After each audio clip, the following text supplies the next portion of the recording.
നിങ്ങളെ സ്കില്ലിനെ ബേസ് ചെയ്തിട്ട് നിങ്ങൾക്ക് ഓൺലൈനായിട്ട് ഒരു ട്രെയിനിങ് ഇൻസ്റ്റിറ്റ്യൂട്ട് സ്റ്റാർട്ട് ചെയ്യണം എന്ന് ആഗ്രഹിക്കുന്ന ഒരാളാണെന്നുണ്ടെങ്കിൽ ഫുൾ സർവീസ് ഡിജിറ്റൽ എനേബിൾമെന്റ് വഴി നിങ്ങളുടെ ട്രെയിനിങ് ഇൻസ്റ്റിറ്റ്യൂട്ട് നെക്സ്റ്റ് ലെവലിലേക്ക് കൊണ്ടുപോകാൻ വേണ്ടി പറ്റും.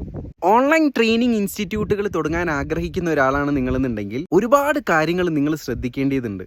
Pre recorded videos, live recorded videos, കസ്റ്റമേഴ്സിന് വേണ്ടി സർവീസുകളൊക്കെ പ്രോപ്പർ ടൈമിന് ഡെലിവറി ചെയ്യാനുള്ള കമ്മ്യൂണിറ്റി, അതിന് വേണ്ടി സർവീസുകൾ, ഇതെല്ലാം ഒരാൾക്ക് തന്നെ ഈസി ആയിട്ട് ചെയ്യാൻ വേണ്ടി പറ്റും. കൃത്യമായ ഒരു സ്റ്റെപ്പ് ബൈ സ്റ്റെപ്പ് പ്രോസസ്സിലൂടെ കൃത്യമായ ഓഡിയൻസിലേക്ക് എത്താനുള്ള ഒരു ഡിജിറ്റൽ എനേബിൾമെന്റ് വേണം. അപ്പോൾ ഈ കാര്യങ്ങളൊക്കെ ഇൻക്ലൂഡ് ചെയ്തിട്ട് നിങ്ങളുടെ ട്രെയിനിങ് സെന്ററിനെ FSDE അഥവാ ഫുൾ സർവീസ് ഡിജിറ്റൽ എനേബിൾമെന്റ് വഴി ഒരു നെക്സ്റ്റ് ലെവൽ അല്ലെങ്കിൽ top rating training online training ഇൻസ്റ്റിറ്റ്യൂട്ടിലേക്ക് മാറ്റാൻ വേണ്ടി പറ്റും എന്നുള്ളതാണ്. നിങ്ങൾ എന്നെ ഡയറക്റ്റ് ആയിട്ട് കോൺടാക്ട് ചെയ്യുക. നിങ്ങൾക്ക് അതിന് വേണ്ടിയിട്ടുള്ള എല്ലാ സജ്ജീകരണങ്ങളും നിങ്ങളെ കൂടെ നിന്ന് ചെയ്ത് 3 മാസം നിങ്ങളുടെ ഇൻസ്റ്റിറ്റ്യൂട്ട് റൺ ചെയ്ത് പ്രോഫിറ്റബിൾ ആക്കി മാറ്റും. ഒരു ട്രെയിനിങ് സെന്ററോ ഇൻസ്റ്റിറ്റ്യൂട്ടോ തുടങ്ങാൻ ആഗ്രഹിക്കുന്ന നിങ്ങളുടെ ഫ്രണ്ട്സിന് ഈ വീഡിയോ ഷെയർ ചെയ്ത് കൊടുക്കുക. ഡെഫിനറ്റ്ലി ഹെൽപ്ഫുൾ ആയിരിക്കും.